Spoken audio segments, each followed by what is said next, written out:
Welcome back to another live stream. It is a Sunday. We used to do all of the late night streams all the time. I think we're gonna start bringing them back. So welcome to the special guest, Tony Denaro. Tony, how you doing? I'm doing great. Thank you for having me on. I really appreciate it and looking forward to getting to get to know you a little better and chat with the audience. Yeah, let's do it. We got a lot of things to talk about. Market's very choppy. AMC came off a very, very interesting Friday with that move that we saw. If we pull up the chart here, we fell all the way down to 25.31 and then a very strong reversal back up to 29.01 when we closed. That was that close on Friday was one of the craziest closing days that I've seen in a very long time, with just the overall dollar amount swings in the S&P 500, the ETF SPY, which was me and TMI were watching it on here and it was just insane. I had my thoughts on what was going on in that last 30 minutes. Did you guys come up with any of your own theories? Not necessarily. We were kind of thinking about some stuff. What theories do you have? So just based on the fact that we went down all day and then just that last movement at the end, but not like crazy movement, not like hedge fund covering movement, but decent. I think that there were a fair amount of day traders and swing traders that were playing it to the downside all day. Got to the weekend, needed to get out of their position. A couple of them started, and then the rest just either piled on or started getting caught and needed to get out. So that's what I think happened. Just my theory. I think that's a pretty good theory. We also saw the overall market start to come back. So that's kind of what I was watching. I was watching bonds and just the overall market just to see what was happening. And there were some candles that AMC would start to move up, the overall market would start to come down. But when you were looking at the overall trend, it was still starting to come back up. But again, going on that conversation with the overall market, I think we're going to see a decent amount of volatility over the next 2 weeks leading into the FOMC meeting. And then until then, I think it's just going to be choppy. Are you able to pull up the SPY, maybe either underneath that AMC so we can look at them side by side, or right next to it? Let me see. One thing that I do on some of the down months, we did this a lot during September, and we've been doing it since Friday, is track the S&P right next to AMC. And it's been very interesting. A lot of people ask, why do I track the S&P if we're in the Russell 2000, right? But there was a lot of synchronization on the red and green candles, almost to the minute, between the S&P and AMC, which I use as kind of like reassurance to myself and to the fellow investors that what is happening to AMC, although it's to a larger degree, percentage-wise, it's mostly being driven by market-related factors. And you can see that by watching the ticks on the S&P exactly duplicate on AMC. And that kind of helps me feel like, okay, yes, we're going down, but everything's going down, and we can watch the movements on the S&P, see the exact same candles on AMC. I agree. The move that we saw this week, like a lot of people I saw this starting to get spread around that no, it's not the new variant. That's not what's happening. Like this is something else. They're manipulating it down. And well, they could have piled in a little bit more on AMC and some of these other stocks, which they definitely did. Cinemark on these couple of really big red days for AMC only down about 2 or 3% when AMC at any time was down 15. Like that doesn't make a lot of sense. But the start of the move is because of the catalyst for it, starting to move down was because of the uncertainty over the variant. But they're just taking that opportunity to say, oh, we'll just keep selling it, just keep selling it. Yeah, we're definitely getting a little bit of extra punishment. I think the move down was more severe than what I normally see in terms of percentage. Normally what I see is 1% down on the S&P is 4% down on AMC. And this was clearly far worse than that on Friday. And I get asked that question about the other theater stocks too, but I think it's might be good to take a look at their market caps and their valuations compared to AMC, we're clearly probably more overvalued than any other theater stock. So just like a high tech stock, when Hmm. things are going bad, high positive beta, we're going to go down faster than maybe somebody with a lower valuation or a lower PE ratio. I would agree. Yeah, I would definitely agree with that. And then just it going into next week, I think I mean, a lot of people have their opinions on the Ortex data. I mean, I just use it as like the bare baseline minimum to track the trends, but I would expect to see utilization, short interest start to climb back up, shares on loan start to go up. It's going to be interesting to see what days to cover does because we did cross above two, but we have seen the volume start to step up. So if we can see the new shorting coming in, and more shares coming into the market in terms of new short positions, and that can counteract the increase in volume, well, then the shorts are just going to get handcuffed even more, and they're going to be struck. Like, even if they wanted to cover their positions right now, it would almost be like not stupid for them to do so. But when you look at what it would do, like, let's say AMC's volume on the day was exactly what it was Friday, 66 million, and they have 10 million shares to cover. You're going to put in a sixth of the volume of that day in like in buying orders. You're going to jack up the price. Yeah, that is going to be interesting to watch, depending on what happens, as you were saying earlier, with the overall market. If there's weakness and we continue to go down and some of them decide to start getting out, how they're going to tiptoe around that without affecting the stock and making it go back up. Yeah, I mean the Fed meeting I think is going to drive a lot of what's going to happen going forward because if they speed up the taper, which I mean they can do what they want. I don't. I mean Jerome Powell keeps coming out and saying the economy is strong. The economy is strong. It's like I mean I just don't really see it going in that direction right now. But if they do, then the dot plot's going to shift around. They're going to like price in rate hikes coming in sooner, and that could be short term bearish. But I mean, once we get past that December 15th date or 14th into the 15th, so I believe it's 2 days. It's going to be a 2 day. 14th, 15th. Yeah. Yeah. So over those 2 days, we're going to see a lot of statements being made. We're going to see a lot, like maybe even more volatility because this is going to be the last Fed meeting of the year. Um, and we could see some decent moves start to happen in the overall market. I'm just hoping, and of course we never know until the meeting happens, that Powell and Yellen going in front of the Senate Finance Committee last week Mhm. kind of already got that out into the open, and maybe the pricing of the market has already accounted for that. So no Mhm. matter what they say on the 14th or 15th, if we're lucky, we can squeak by without any negative impact on the markets. I I'm agree. The more, only the only thing that they would have to look out for, I think, is the actual number of the like speeding it up. Like the market's gonna be like, okay, they're gonna speed it up, but by how much? yeah. I'm more worried and keeping my eye out, and I will be tonight, what happens with the Asian markets and Europe in regards to Omicron. I didn't see any crazy new news come out this weekend, which is other than, surprise, it's everywhere. Right. We kind of knew that day one when we heard about it. By the time you hear about it, it's already everywhere. But it doesn't seem to be causing severe symptoms in people, Mhm. and that's going to just need to be continue to be digested by the market. Once that is behind us, if we can get it behind us, then I think we kind of have room to run. Yeah, like that's kind of what I see too. After the 15th, I mean, we've kind of already seen like debt ceiling fears come in. I mean, those happen so many times like that people are just going to get tired of it. That like anybody like we're going to see like, oh, the United States could default. It's like it just doesn't make a lot of sense for them to do that unless they're just going to scorched earth it and just let everything go.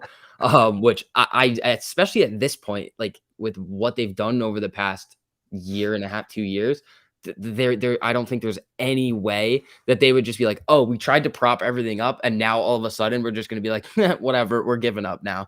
Like I just don't see that happening. And then the tapering, they're going to have to do that eventually. So we all kind of knew that was coming, but and then when we think about like what happens like around that December 15th date, well,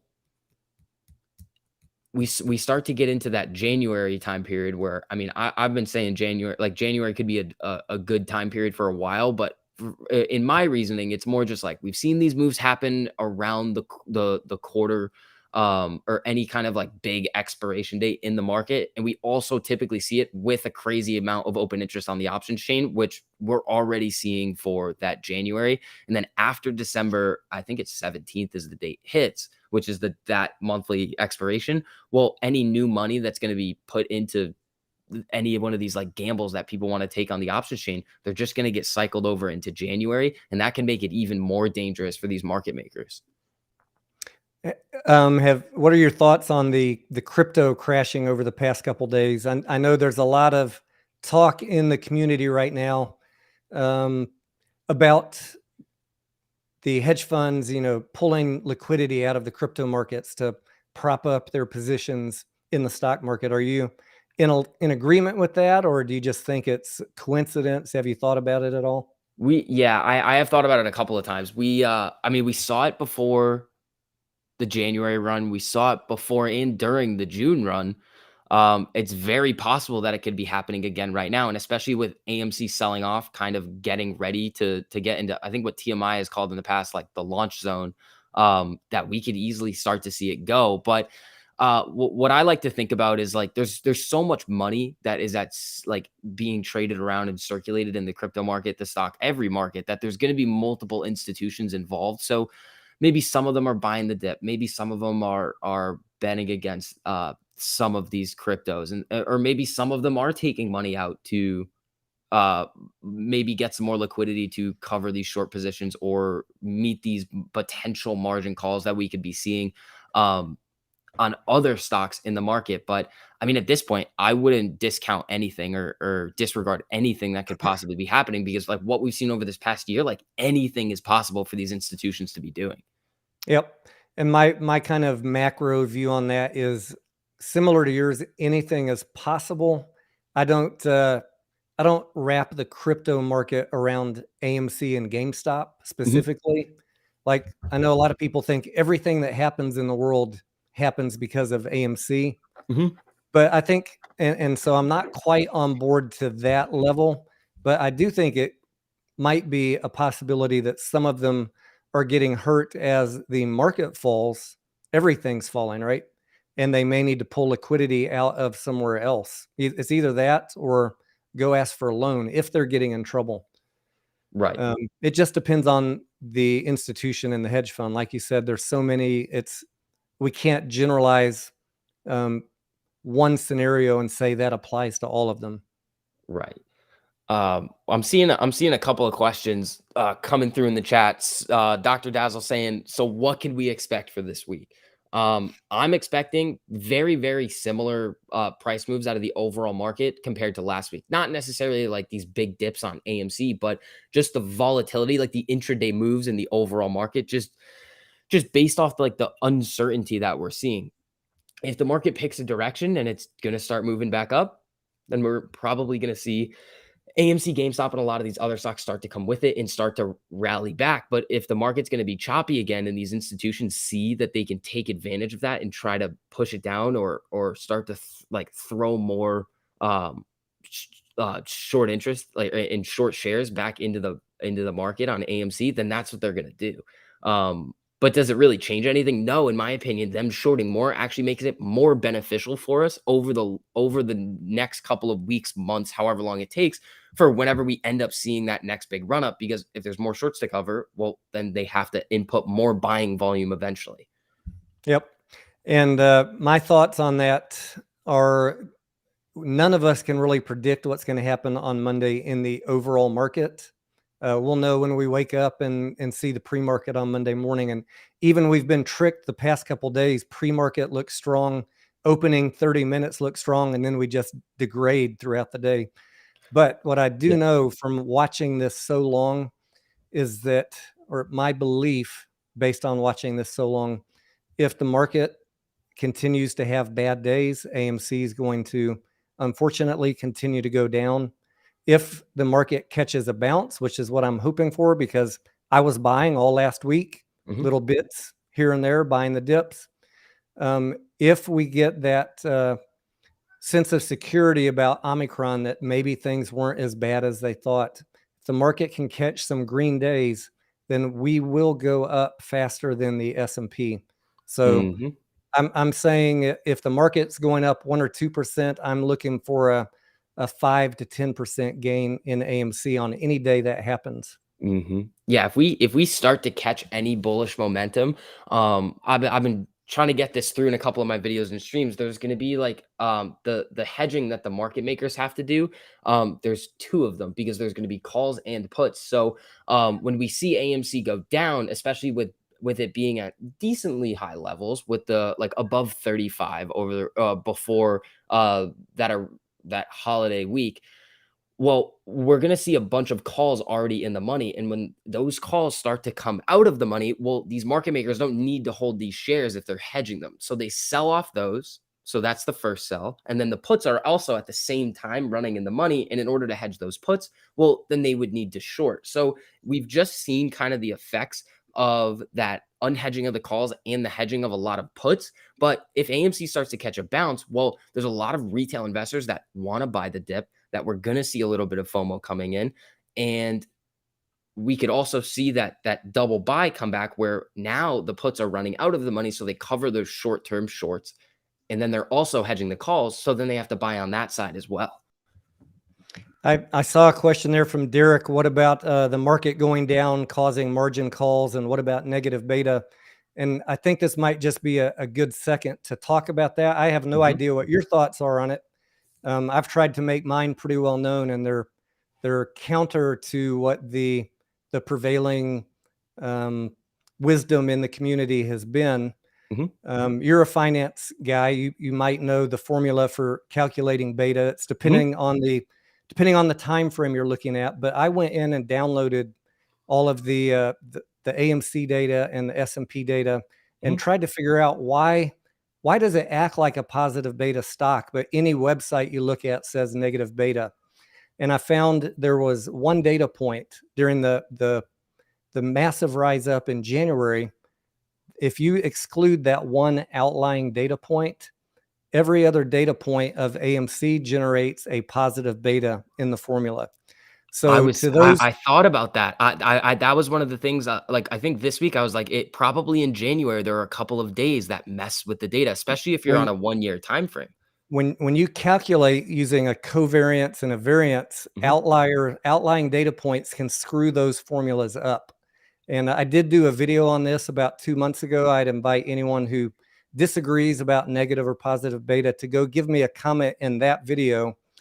So far, nobody's disagreed with it, but I welcome discussion. I'd like to talk. I mean, so many people push this narrative of negative beta without ever having done the legwork, looking at the data and the formulas. They're just reading off a website and taking that as gospel. And you can see mostly by observation, we're very correlated to the major market indexes on most days. The other thing, and I want to hear your thoughts on this too, about Derek's second comment about would the markets going down cause hedge funds to have to cover margin calls. My opinion on that is it depends on the type of institution or the type of hedge fund. There's long hedge funds and short hedge funds, and I know from looking at 13Fs for some of our major enemies, for every stock position they have that hedged with millions of puts. And Citadel, for example, their single largest holding is puts on the S&P. So I've kind of maintained that a market crash, for example, is not going to hurt Citadel. Their long positions will go down, but they're making money on puts and they're making money on the S&P. Now, can I extrapolate that against every institution, every hedge fund? No, I haven't done the legwork, but I think we need to be cautious putting out a message saying that we want a market crash because that's going to cause AMC to MOAS. And I'm just not quite on board. I don't think all the legwork has been done for people to say that with certainty. Almost the opposite from the data I've looked at. I want to know if you've looked at those 13Fs, seen all the puts, what you think based on your education and experience. Yeah, definitely. Also, buddy, thank you so much for that. Super. I will be getting some coffee tomorrow. I haven't been drinking coffee recently. I've been going really aggressively on energy drinks, but the negative beta, it's so I've seen it positive on the 5-year, negative on the 1-year, but I was thinking that in January or even in June, we could have seen a couple of days that were really messing with the data. Now, in my mind, I was thinking, well, 1 or 2 days, they'd probably average out and it wouldn't affect it all that much. But from what you just said, you calculated it. It's not the most difficult calculation to do. Like you add them up, or you have all of the different percentage gains in the day. You take the covariance of, I believe, the S&P and then the stock, and then it's the divided by the variance of, it's either the stock or the ETF. I forget which one it is. But negative beta is going to be backward looking. It's not going to be able to predict anything in the future. It's just saying this is the correlation that's happened in the past. You could have a time period in the past that is so different than what we're trading at right now that it wouldn't necessarily make a lot of sense to say, well, it inversed the market in this time period. That means it should do it in this time period. And then going off the other part with the market crash potentially causing a squeeze, it does depend on the institutions that are like shorting. And the other thing is that we don't know. We have no idea who these short institutions are. When people label Citadel as the big bad guy in this situation, well, for the longest time, they had a decent sized long position with puts and calls. So they just looking at 13Fs. They're just like every other big institution that has a big position on AMC. But what they could have done is it could have happened on the market maker side, where they were using their legal ability to naked short in order to provide and pump liquidity into the market when there wasn't as much during the times of the big run-ups. But when we're thinking about those crashes, if these institutions just went really long on the market and just levered up, which we've seen a lot of them do, it depends on how green they are already on the position. Like I was talking about this, like everybody, when the market started to come down, was like, these institutions are gonna get margin called. Absolutely, they could be, but we've also seen the market continuously go up over like the last couple of months. We had a little bit of a sell off in the debt ceiling. That in, I believe it was it right before August? It was in August or September. I forget which date it was, but other than that, we've just been on a nice upward trajectory. So if you've been levering up and going long on the market, well, you're probably doing all right on some of those long positions. And if the market does come down, well, they could burn some of that liquidity by getting margin called and being forcefully liquidated from those positions. But the short positions would rise in value. But what would happen is that they'd get hit on both angles if AMC or any of these other stocks would then start to go up, because then they no longer would have the liquidity from the other positions that they just got liquidated on in Yeah. order to handle those maintenance margin requirements on AMC. But it's all theoretical. We're just thinking, if this happens, then they could do this, or this. We're not really going to know until it really starts to play out. Like we've seen the market come down and be very volatile. And we've also seen AMC get hit pretty hard over this last week. So, I mean, It would be an interesting experiment to just crash the market and see what happens. I But like, guess, yeah. I don't really want to crash the market because I don't want my whole portfolio going down. And I've seen in September and in the past week, in general, what happens to AMC when the market's going down, Hmm. and it's not pretty. Uh, and I don't want to give the hedge funds that opportunity to get us down into the teens or $10, and some of them take that opportunity to cover and jump out. Right. You know what I'm saying? Exactly. Let's see. Citadel is the bad guy because they're the market maker fund abusing, but I agree, way too much focus on them. Yeah, Citadel, like they get labeled the big bad guy. They are going to have a hand in it, but here's the other thing. If Citadel was directly I was thinking about this the other day. If Citadel was directly shorting AMC and GameStop, well, it may make sense for them to give Melvin a lot of liquidity in order for them to not just start like pumping buying volume into the market and just driving that price of GameStop up and AMC and all these other stocks back in January. Or they just already have an agreement with Melvin that they don't want them to fail because they have their money invested in it and they want to make sure that they could maintain their solvency in order to keep going. So the problem is that it's just there's just a curtain up. So that's one of the things I've been talking about a lot, that securities lend market needs to definitely get better. If FINRA 2119 gets approved and implemented, That's huge because it's going to be like giving us the synthetic short interest in any stock because of a lot of those it's going to be able to reflect the like synthetic short interest that derivatives create, which is a big thing that we haven't seen before. We can speculate on it. We can take a look at like some of these really weird prints of unusual options activity coming in where they're just selling deep in the money calls, and you're like, well, when they're selling deep in the money calls, most likely that's not them hoping that the stock is going to fall below then by this date. Right. Probably messing around trying to hide something. Yeah, that's one thing that we never know. We will never know for sure until we know. Like all of the sneaky ways. I mean, we've all read all the theories, right? Yep. But we'll never know until this thing gets the lid blown off exactly what it was that they were doing that got them in trouble. And yeah, I do hope that it is one of the smaller funds that goes bankrupt, that gets caught, and then it becomes that domino effect.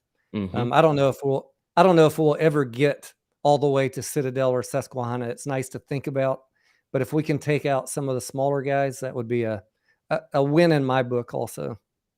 Yeah, those big guys are getting hit from all angles now because if their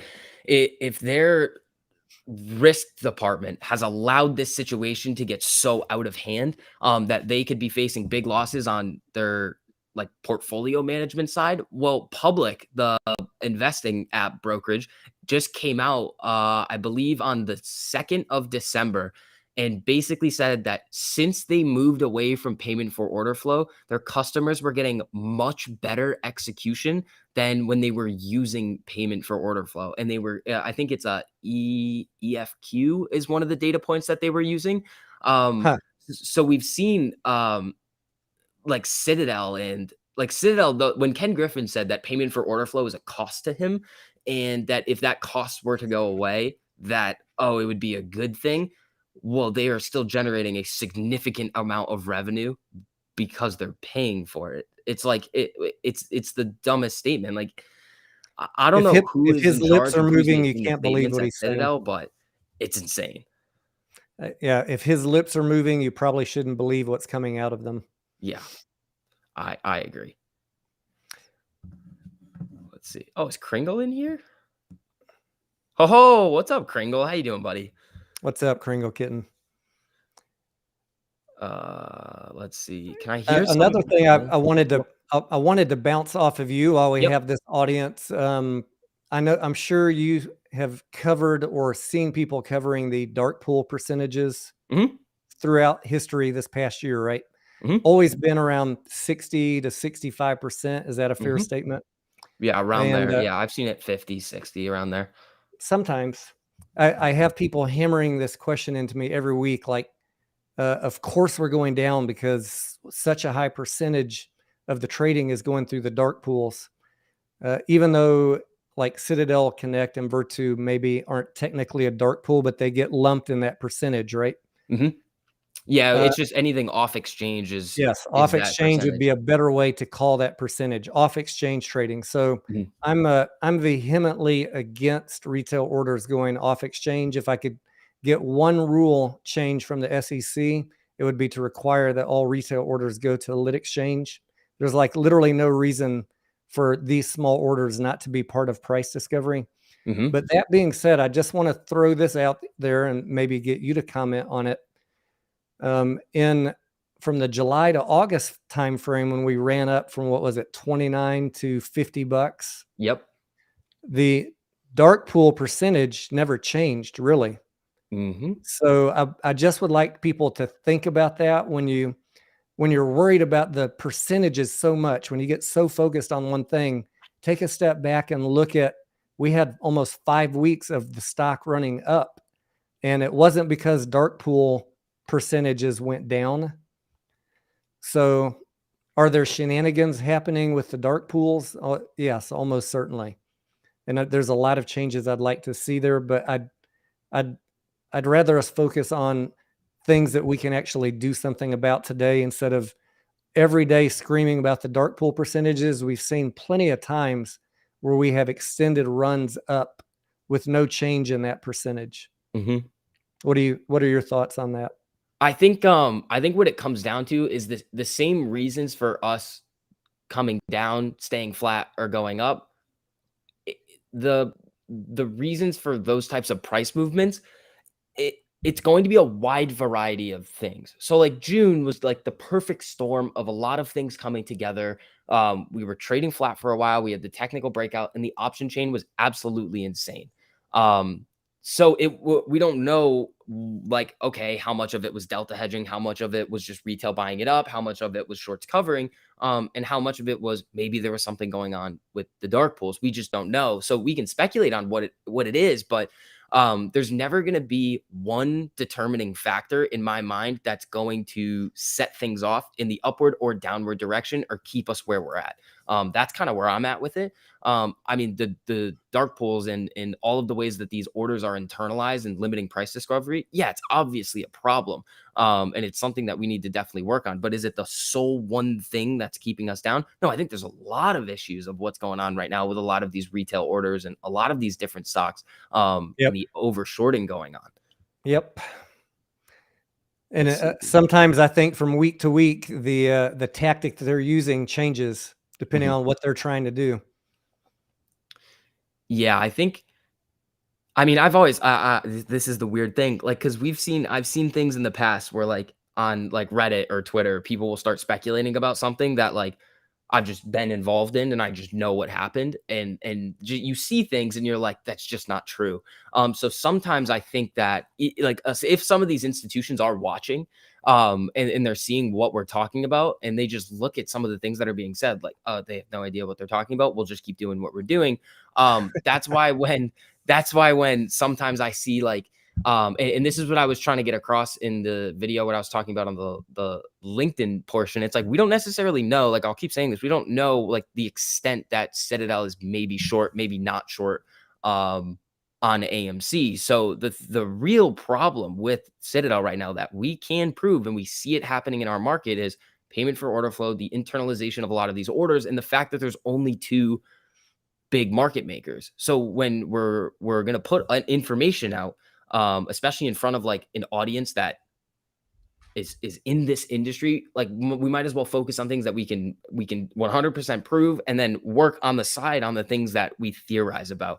Um, Oh, buddy, thank you so much for the super. Market goes down, making institutions' collateral value go down with it. Won't that cause liquidations and margin calls, possible MOAs? Yeah, buddy, it would depend on whether or not they're already up a significant amount on that position. Like, let's say you lever up on a position and then your equity portion is up 50%, but then the stock goes down 10 or 15. Well, you're still going to be fine and above that maintenance margin requirement. So it really depends on like an institution by institution level and a position by position level. And then Matt Stuck Suspender says, bought the dip, been in from January. I have both AMC and GME, couldn't make up my mind, so bought them both. How much on the convo tonight is fact compared to educated theory? It depends on like what we're talking about. Like if we're going to talk about like potential manipulation, like we can theorize on what is going on. But when we talk about like the Fed and like volatility that I expect to see in the market, like that's going to be my opinion, but there are like facts that back up a lot of what we do talk about. You know, one thing I've been thinking about in the past few days too, as we keep on saying that the apes are holding, you know, no one's selling. Mhm. So we don't have a great gauge on knowing who's exactly holding and who's selling. And I think it's realistic to say not every retail trader is an ape, right? There's people that know nothing about this movement that are trading AMC that are not institutions. Mhm. But I'm wondering about the effects, like if of the 513 million shares that are out there, if there's only a very small slice of them that are trading actively because everybody else is holding. Mhm. If we just assume the institutions are holding, which they're probably not on down market days, and all of us are holding, I've just been trying to come up with some theories about how a couple institutions could could trade shares back and forth to move the price down, or if they would even do that. Like I know some people have hypothesized that they would, but would they really? They would. So it depends on if it's like the BlackRocks, Vanguards, and the long institutions or the short institutions. The long I'm talking about institutions, like hedge funds, the sh- people the trying to shorts, yeah, manipulate a small volume of tradable stock to manipulate it down more than it might normally have if no one's selling. And could they use that this very small slice of stock that people actually are willing to trade? Could they purposely manipulate that down through coordinated selling? they could. I think that would be more of like a that would fall into like ladder attack maybe. Yes. Um, I'm not sure how prevalent those are because it is illegal, but so is naked shorting, so is spreading misinformation about a stock on the internet. There's a lot of things that are like very illegal that we kind of see a lot of every single day. Um, but yeah, I mean they could. They can I think what a lot of them do is they'll pile in all at once and they'll spark a move in one direction. So what I think is very possible is what they're looking at is sometimes the option chain. So if we're hovering around a strike that is going to have a lot of put and call open interest, well, they don't have to push it down very far to force the market makers to do something. Yep. Anybody selling contracts to to do some form of hedging. So let's say like right now we were trading, the market was open, AMC 2901, but let's say there's a boatload of open interest on the call and put side at 29. So all they would have to do is make it fall a couple of cents, and then the market maker's algorithm would switch and they would unhedge calls short to hedge the puts, and then that could send it even lower, spark maybe even a little bit more retail fear. Some people may sell, some people may not, some people may be buying. But if that level gets down to even another point where we see another strike with a lot of open interest, well, they can just keep doing that, which I think is a lot of what was happening over these last 2 weeks. That's probably exactly right. And I see a lot of questions and Reddit posts and videos talking about people say, well, there's all this puts being bought, which is a causing bearish momentum, but buying puts by themselves don't change the price of the stock, right? But Mhm. when like you said, they are able to move the stock down a little bit, then these puts start the strike prices start getting hit.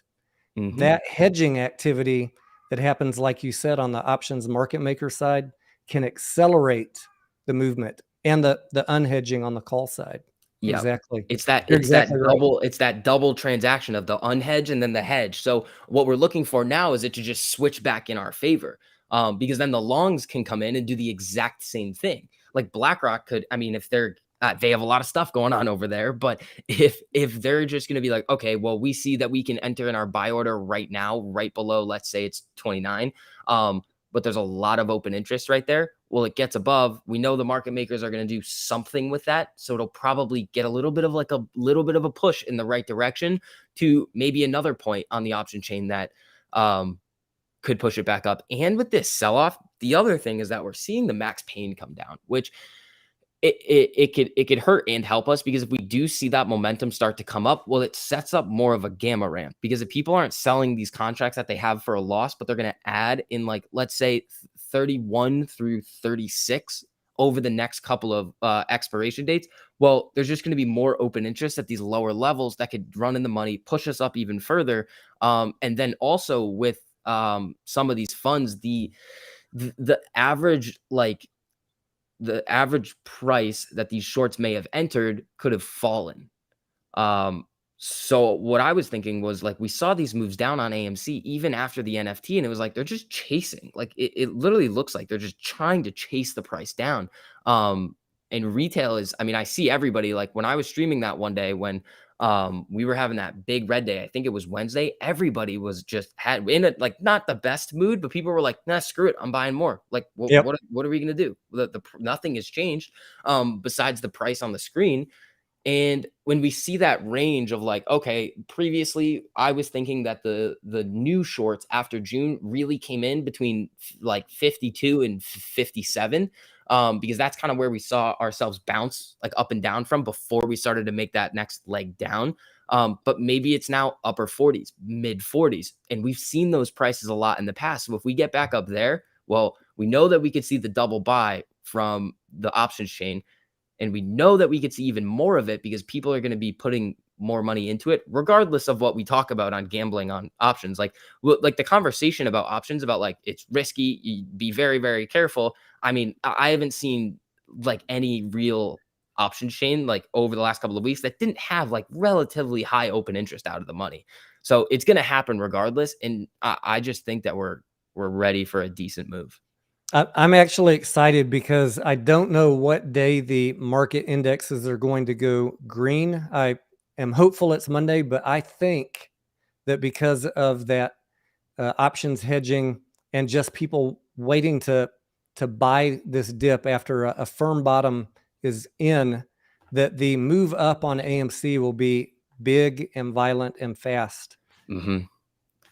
I We think we'll recapture all of these past week of losses in just a matter of a day or two. That's what I'm expecting.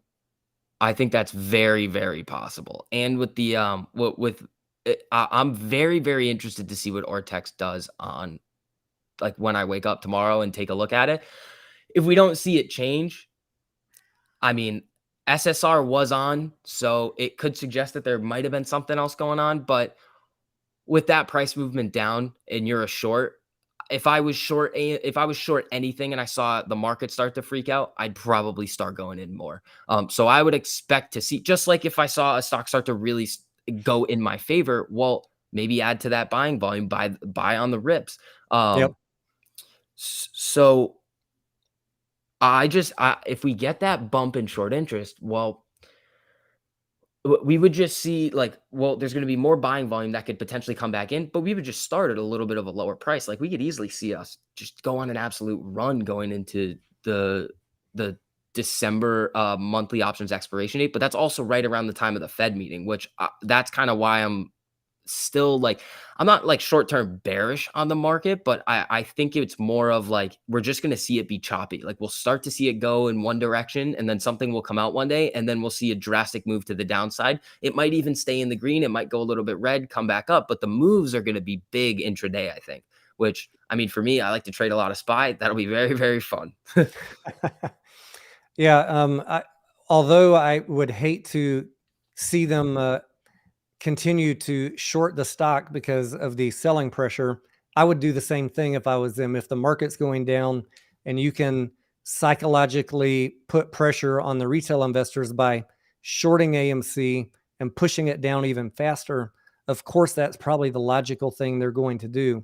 Mhm. But at the same time, the more they increase that short interest, when we do bottom out in the markets and AMC bounces up, that's just that much more that they have to cover on the way up, and it will go back up. I have no doubt about that. So Mhm. throw yourself, throw us in the briar patch. Go ahead and short some more. We'll buy some more synthetics. Come on. Exactly. That's why I was talking about this week. I was like, they just made a big mistake because I mean, I don't want to say like retail can't set a trap. But if retail could set a trap, this is exactly what it would look like. Market sell off, short it as much as you want, push it down, just continue to do what you've been doing, make this situation even worse for yourself because we know like everybody that's like really in this and been in it for a while is like, oh yeah, like this is not fun to see, especially when you're looking at your portfolio. If you just have shares, the move down in the stock is what you're going to see reflected in your portfolio. If you have options, it's going to be a little bit more, maybe even a lot more. I think I saw Kringle say something in here that a lot of people are buying those deep, deep, deep out of the money contracts. Now, those are going to be cheap. You can see those pile ups on the option chain, but we have to get to those prices for it to really have any effect on anything. So like it like go like if retail was able to set a trap for shorts, this is exactly what it would look like. It's like, okay, if price goes down, you can continue to short it as much as you want, especially at these low levels where we haven't really seen AMC really be able to hold below. like after that big June run up, just keep doing what you're doing. We're gonna stay here and keep doing us. Yep, I've been trading stocks for over 30 years now, and it is never ever fun to have a down week or a down month, Hmm. or like March 2020, April, when we had that big market sell off. But you do learn from experience, and unfortunately, I think a lot of people in AMC, maybe this is their first year investing, or this is their first big investment. Just know that every dip is usually followed by a recovery, Hmm. and trust your original game plan. We don't know the timeline of how long it's going to decline or how long it's going to stay stagnant, the market, but once it recovers, everything tends to recover. So that's what helps me sleep at night. I've seen this dozens and dozens of times, and things come back. It feels horrible when you're in it, but you're going to feel elated on the other side that Hmm. you either bought the dip or didn't succumb to the psychological pressure. Yeah, especially this dip Friday when we were kind of bouncing up in here and then we just really started to move down with some momentum. I think this is where people started to get a little bit antsy because we haven't seen that type of move to the downside really on AMC in a while. Yep. Um, so when we were seeing this, that's a scary move. Like this is not a fun thing to see. You're seeing it tank, tank, tank, tank, tank, tank, tank, tank, tank, and then it kind of bases right around here. But then what did we see? We saw it rip. Like I always try to say, like you cannot hold it down forever, and we know that just randomly we can just go on an absolute tear. That one day that started the last big run up where we ran from like I mean, I wanna say it was low 30s to mid 40s. Like, it was an absolutely massive day that we saw. I think it was end of August, beginning of September. Like, we were just all hanging around, sitting here, and all of a sudden, we just started ripping. Like, it just can go at any time. Yep. This is good training for your long term, for not you, but I mean, anyone who's listening who's relatively new to investing to get that ice running through your veins when it comes to investing, because emotions are what will lead you to make bad decisions. And having courage in your conviction and not being scared out of it. And secondly, having some cash on the side to buy the dips if you can is what will make you money in the long run. Oh, absolutely. I can tell you right now that I have a problem with that with trade. Like the amount of money that I've left on the table because I'll just cut stuff early, even after I've made it free, have no more of my money in it, playing with house money. I'll just take it back and just be like, ah, good trade. But then I'll miss out on like crazy gains, especially it's happened a couple of times on SPY, Qualcomm, like Apple. There have been a couple like recently where I'll just let my emotions get the best of me, and then I'll chase it again. Like that's what happened on Friday. I think a lot of people in here were just watching me do it, and I was just like, I hit a 100% trade on SPY in the morning, and I was like, this is great.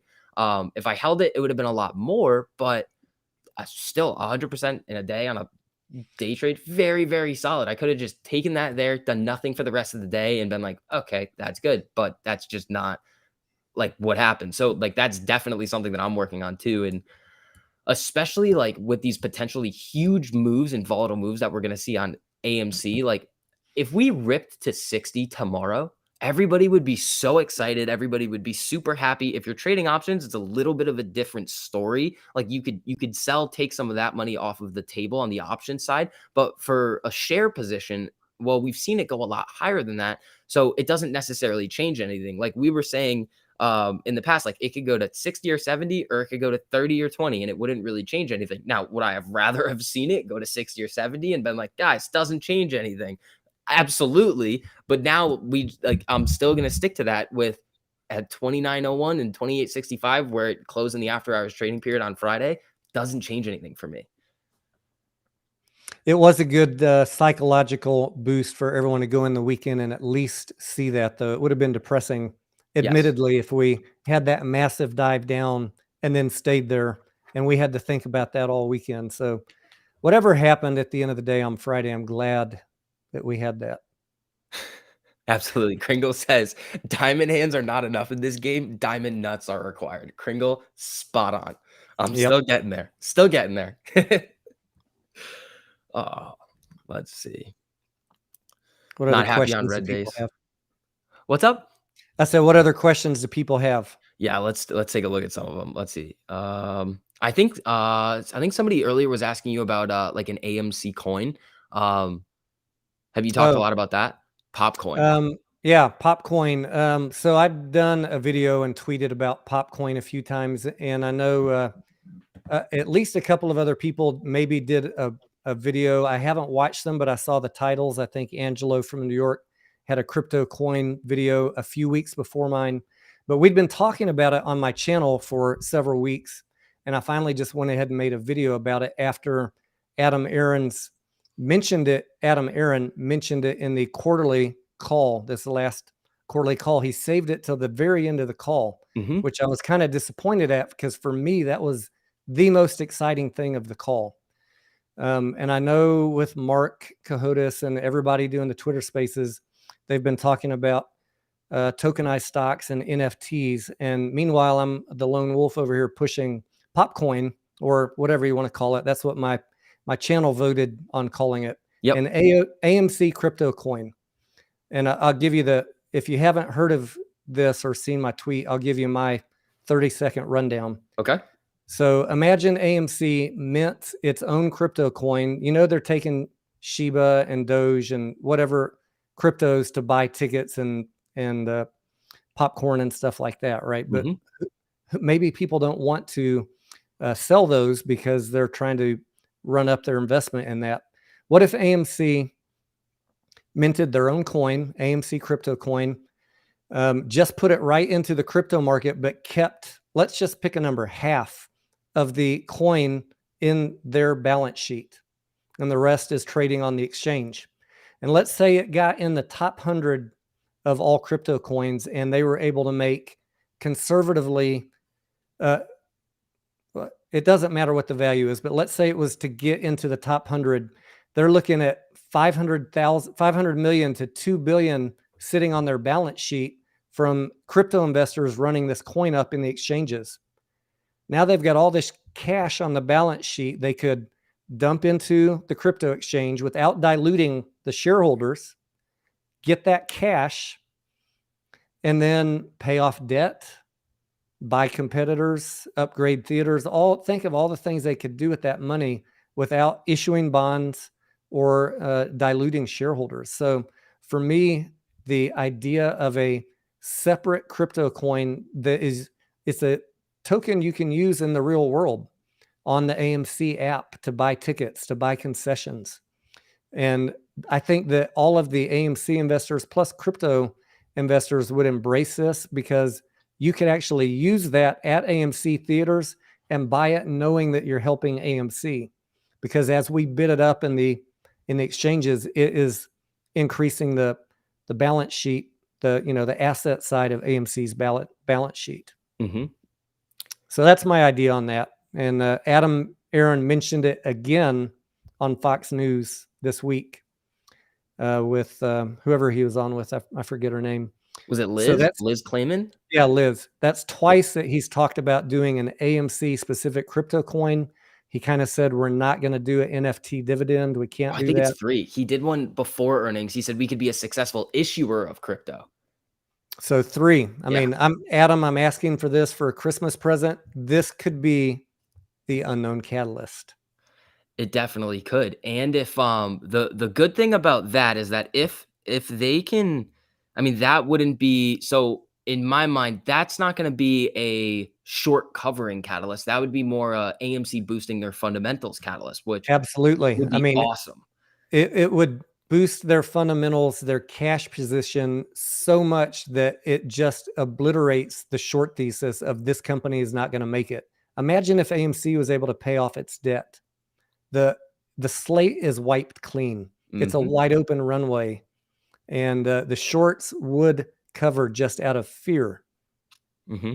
The other thing is that if they do that, it sets off it does 2 very, very important things. One, they would be able to pay off the debt, issue a dividend, which if they wanted to do it in that crypto form, which would trap the shorts, then that would be another aspect of it as well, which can set us down on that path. The second thing is that AMC needs to make it abundantly clear to any regulators, any hedge fund that could potentially bring any type of litigation against them, that any endeavor that they've taken in crypto is a part of their business model. It's a part of their business going forward, because they can't just do something that's going to just flush out the shorts. That's what Overstock's been having to deal with a lot. I believe they did win one of their cases. I think it was in Utah, where they were able to prove that it is a part of their business, but that's been happening for a very long time. And I don't think AMC doesn't need any of that extra noise. So I really like that idea. Yeah, if you have a token that you can utilize at AMC to buy tickets and crypto, I mean, it definitely would be part of the business, not designed to flush out the shorts, but that's just a beneficial side effect. Yeah, we are going to have to deal with dilution talks in 2022, but I mean, the thing that people need to realize is that since retail investors own such a large majority of the AMC shares, if we don't want dilution, it's not happening. If we vote no on any sort of offering, then they can't do it. They only have 46,000 shares that I believe it's 46 or 47,000 shares that they can offer right now. I mean, that's not really going to help anybody. Like, yeah, if they really needed to offer the shares to pay off something really quickly, they could do it, but that's not that much money for them to raise. So they would have to ask us in order to do that. And well, I mean, my thoughts on it were like the old dilution, where Adam Aaron, you're aiming a little bit too high with that number that you're putting out. I think it was 500 million shares that he wanted I to do, think and then you're he right. stepped it Yeah. down. And I was like, yeah, I mean, you might be like, ask for something really, really high and then come in with something a little bit lower so people will accept it. But if AMC was able to pay off its debt by now, it would be a little bit of a different story, even though their fundamentals are still like just getting so much better right now, that when people are going to come out and say like, oh, the movie theater industry is not doing well, it's like, that's just not true. It's just not true. Yeah, if I get asked that question a lot, like, what are we going to do when Adam Aaron issues 100 million new shares in January? Like you said, he cannot issue anything without our vote. Mm-hmm. And when it comes up, if it comes up, I think they're good through all of next year with cash, right? Based on current projections. Yeah, they're good till 2023. Yeah, 20.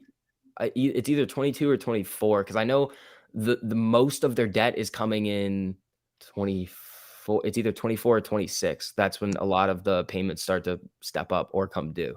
If and when issuing new shares comes up and he has not addressed the crypto thing, we need to hammer him with make the crypto coin happen before you start talking to us about issuing additional shares. Mm-hmm. I'm not voting for any additional shares. Sorry. They need to figure it out. They need to put their heads, get to work and figure out a way to get profitable.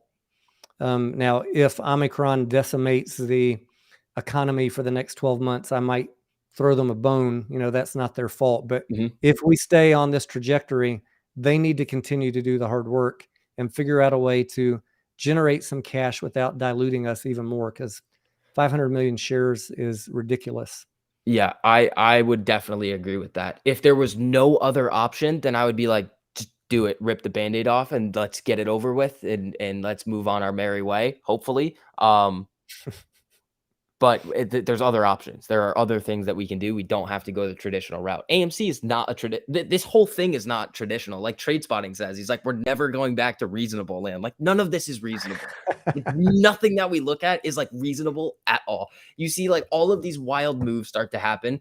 You see like all of this other stuff happening in the market right now, and you're like, this is not real life. There's no way that this is real. It is definitely it's a play like AMC and GameStop plays like I've never seen before, which is really what attracted me to these stocks, having seen so many traditional pump and dumps and then watching what happened with GameStop and nobody freaking left. And that's when I found AMC and I was like, I'm in, Mm-hmm. So thanks to yourself and all the OGs for being there from the beginning and putting out so much content, because if it wasn't for you guys, I probably would not have discovered AMC. And yeah, I'm a little late to the game on turning on the camera. There were a few people that I had a few things to say to. And so I eventually turned on the camera, even though I've been in AMC since the beginning. But I do specifically want to take a minute while I have you here to say thank you for all the hard work you've been doing. I know you got a lot on your schedule, and I know what it takes to put out all these videos too. So all your hard work is appreciated by myself, and I'm sure your tens of thousands of subscribers and the people that watch your stuff. Thank you, Tony. I really appreciate that. When you look at like creating YouTube videos, especially when it's just like this is literally how I thought about it going in before I started. The 1 year date of me starting YouTube is coming up in like 10 days, which is pretty cool. Congrats. But yeah, thank you. But it, like when you look at it, you're like, if you go back and watch one of my first videos, it's so different. Like it's the whole like you can just tell that I'm just not confident in like making videos. It's a weird thing. Like I was like, oh, this isn't that hard. You just make video, you just talk and you put it out. And it's like, oh boy, a little bit different than that. But it just takes some getting used to. Yep. Yeah, I always tell my people that are watching me in the live stream, like on my normal day before YouTube land, I own my own businesses, and Mhm. they're mostly e-commerce. So since I left the corporate world 15 years ago, I'm just not around people a whole lot, spending 8 hours a day talking. So Mhm. for me, the big struggle was getting used to talking 6.5 hours nonstop. Yeah. That's my learning curve, and I try and improve a little bit every day. But it is definitely it's a change compared to what I normally used to do. I was sitting here day trading other stocks anyways while I'm holding my AMC and GameStop. I was like, screw it, I'm just going to turn the camera on. I got something to say. That's what I was thinking about too, because I would either like sit, hang out in live chats in the morning recently. And I was like, hold on, wait a second. I'm doing research on everything. I'm trading. I'm doing like basically everything that I would be doing anyway if I was streaming. I was like, I might as well just turn the camera on in the morning. So the new schedule is interesting. Guys, I think we're gonna be doing the 8:45 a.m. streams going forward. And then I think we're gonna come back on it too. So that's what it's gonna look like for this week. This week and next week are gonna be a little bit of a wild card because I'll just have to take exams at some point and they're gonna be like, oh, you have to be here for this. And I'm like, you're right, I do have to be there for this. Usually I just don't like I'll just not go. Like that's the thing. Like if I see like oh, we're just going to be having normal class. That's why last semester was so perfect because all of the lectures were just recorded and I could just watch them and just like do my own thing during the day. And then if I needed to like catch up on stuff at night, I could. Jose says he's meeting Adam Aaron today. Anything you want to ask him? Yes, ask him about Popcoin. Yep. That would be Ask him very, when we're very getting a interesting. crypto coin. That would be awesome. Yeah. I think this week is going to be interesting. I think we could see some buyers step back in. I don't know what it is, but I'm just so excited. Like I don't know if I'm just crazy, but the price that I'm seeing right now just is not phasing me. Like the big sell-off that we saw Friday, I mean, it hurt. I was like, oh, this is not good. I do not want to look at the number of my account right now. Don't want to look. But when it started to come back up, it was like, there we are. There the apes are. We're coming back. We'll find out in about 12 hours, I guess. I guess so. Oh, man. Let's see. All right. Yeah. Also, if you guys don't mind just dropping some likes on the stream. Also, if you guys aren't subscribing to Tony on YouTube, you guys definitely should. Great spot to go during the day. It's just your name, right? On YouTube, Tony Denaro. Tony Denaro. Yep. There we go. I'm here every day from market open to market close. So 6.5 hour live stream. Nice. And it is a working channel. So I am doing my own trades. We have people on my channel that are bringing up their day trades. It is a buy and hold AMC and GameStop. So don't come talk to us about day trading GameStop and AMC. That's not what we do. But we do make money on other plays. Sometimes I've seen people on my channel make thousands of dollars in a day. And much of that gets rolled over into AMC or GameStop. So That's it's awesome. not pure entertainment, there's something for everybody in YouTube world. I'm a little bit more maybe reserved than the most entertaining channels out there. But if you want to come learn something, ask questions without having to super chat. I don't have quite the, the movie reel speed of chats coming in. I'm able to answer more chats than some of the bigger channels that are live streaming during the day. Yeah, speaking about that too, sorry if I wasn't able to get to everybody's questions tonight. When we do have guests on, I try to stay focused on where the conversation is going. I don't want to have it be like back and forth going reading the chat, but thank you all for coming in here tonight. I think Tony, do you have any final remarks before we wrap it Let's up? read that one question there about one of you take the side that all selling pressure is positive and the other explain how it's going to be exactly what we need. That might Where be a good topic to end on. where is this? Hold on, where was it? It looked like it was a super chat from Eric. Interesting. I don't have it. So one of you take the side that all of this selling pressure is positive. I think he's alluding to some of the videos going around that don't worry if it goes down to $5. I don't care. Stop buying. Let it run down.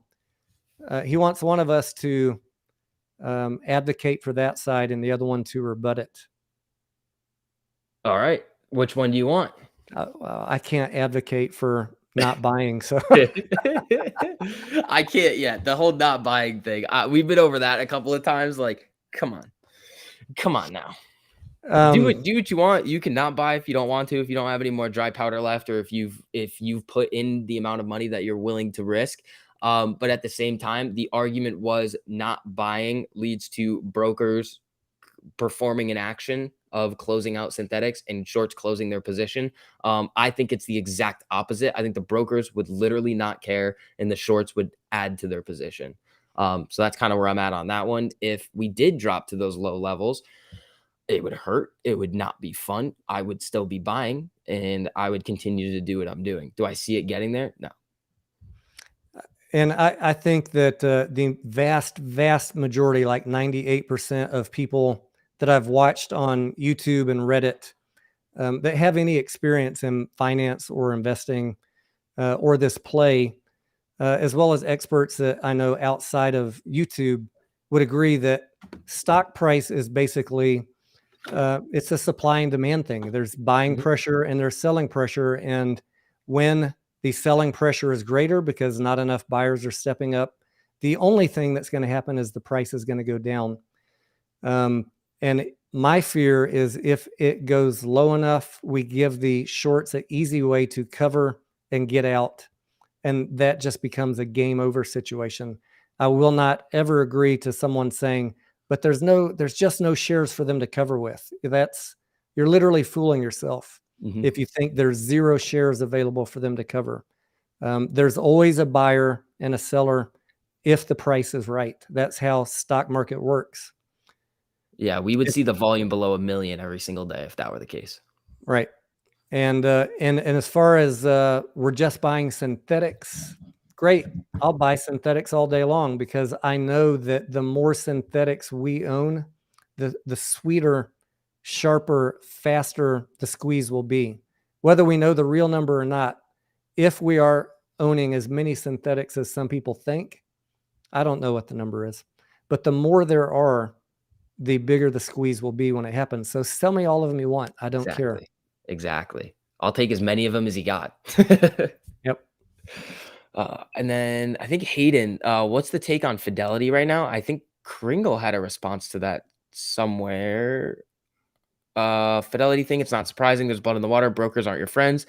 They sit at our tables drinking with us, hidden knife aiming at our jugular veins. Oh, Kringle. It's getting violent tonight, huh, buddy? I did a video on that, I think.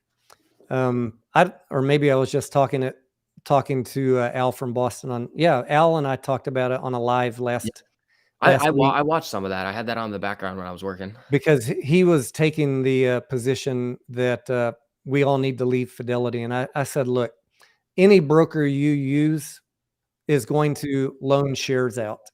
They all do it. If they have offer margin accounts, any share that's in a margin account is eligible to be loaned out for a short sale. So there's no good guy brokers. Sorry, none that I'm aware of. And if you don't like that Fidelity has an ETF, because some ETFs do also loan out shares, then if that really bothers you, find a different broker. But for God's sake, find one that offers direct trade and figure out how to do the settings. Don't just open a Fidelity account and think you're good. You have to download the Active Trader Pro and go into the settings and set up directed trade. And that is the same for whichever broker you pick. Make sure they have directed trade so you can trade direct to the lit exchange and know how to get the settings set up so that that actually happens. Stop using Robinhood, Webull, anyone that does payment for order flow if you're still buying. If you're holding, it's kind of irrelevant. But if you're still buying, do not keep using these PFOF brokers. Oh, I saw another chat come in that is just wrong. This whole Bank of America has been illegally naked shorting AMC. One, if you're saying that without evidence, you could easily get sued and they're going to sue you for a boatload of money. Two, the short interest that's being cited on a lot of these different websites and articles is they're using the market beat in 13F filings. Now, remember, we've been over this a lot, that there's never going to be any short interest on any 13F. If you look at the SEC's frequently asked questions, we've gone over this so many times. The question is, should you report short interest on a 13F? And it's no, do not report short positions on a 13F. So what you're looking at is puts. Puts are not short interest. And it also isn't, if it's not even short interest, it's not naked short interest either. So be very, very, very careful with spreading that type of stuff. And for whoever asked that question, I did a video on that exact topic, covering and breaking down why that is false information in about 5 minutes. Yep. And that's on my channel a month or two ago. So go take a look. The people that are telling you that stuff and spreading that BS are only giving you half the information, or they're just very ignorant about how 13Fs are put together and reported. Either they don't understand it, or they're purposefully not giving you the full information. 100%. All right, guys, I think that's going to wrap up the stream for tonight. We're going to do a couple of more of these too. Tony, thank you so much for coming on. This was super fun. Thank you for having me. It's been a pleasure. Yeah, anytime. Also, again, guys, if you guys are not subscribed to Tony, make sure you guys go do that right now. Tony Denaro on YouTube. On Twitter, is it just your name? Tony_Denaro on Twitter. Gotcha. So make sure you guys go show Tony some support. And I'll see you guys tomorrow morning. Tony, you'll be streaming tomorrow too. So guys, if you guys see me or Tony tomorrow, make sure you guys come in and say hi. We will be here. Thanks, guys. Hope for a green day next week. Let's do it. Enjoy your night.